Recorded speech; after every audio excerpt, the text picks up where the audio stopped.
வாங்க எல்லாருக்கும் வணக்கம். இது வந்து டியூஸ்டே செவ்வாய்க்கிழமை அன்னைக்கு நான் எப்பயுமே ஸ்டார் போட்டு தான் கோலம் போடுவேன். அதனால் இந்த கோலம் பிடிச்சிருக்கான்னு பாருங்கள்.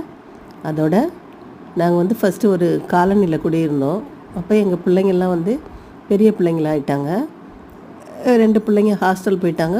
ஒரு பொண்ணு +2 படிச்சுட்டு இருந்தது.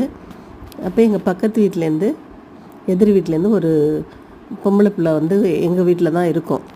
அவங்க அம்மா வந்து குழந்தையிலேருந்தே 5 மாத குழந்தையில எடுத்துகிட்டு வந்தாங்க. அப்போருந்தே நான் தூக்கிட்டு வந்து வச்சுட்டு எங்கள் வீட்டில் வச்சுருப்பேன், தூங்க வைப்பேன், சாப்பாடு ஊட்டுவேன், எல்லாம் செய்வேன். அப்படியே வளர்ந்தது.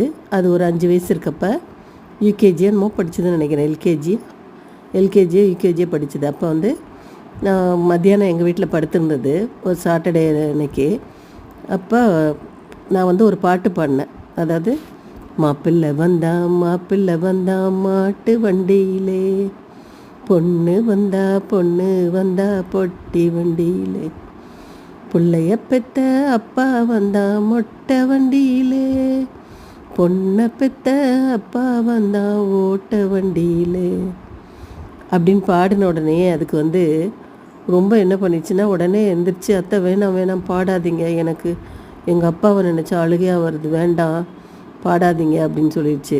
சொன்னோடனே ஏன் அப்படி சொல்லு அப்படின்னு, பொண்ணை பெற்ற அப்பா ஓட்ட வண்டியில் வருவான்னு சொன்னோடனே அது நினச்சிச்சு.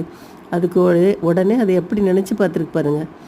அது எப்படி இமேஜின் பண்ணி பார்த்து அவங்க அப்பாவை அப்படி சொல்லுது. எனக்கு அப்படியே ஒரு மாதிரி ரொம்ப ஆச்சரியமாக இருந்தது. இந்த பொண்ணு பாரு எவ்வளோ இதாக அவங்க அப்பா மேலே எவ்வளோ பாசமாக இருக்குது. அதை விட அது எவ்வளோ தூரம் சிந்திச்சிருக்கு பாருங்கள் அந்த வயசுலையே. அதை நினச்சா எனக்கு இப்பயும் ஆச்சரியமாக இருக்கும். அந்த பொண்ணு இப்போ காலேஜ் போக ஆரம்பிச்சிச்சு. இது வந்து உங்களுக்கு பிடிச்சிருக்கான்னு பாருங்கள். கோலம் பிடிச்சிருந்தா லைக் பண்ணுங்கள், ஷேர் பண்ணுங்கள். ரொம்ப நன்றி, வணக்கம்.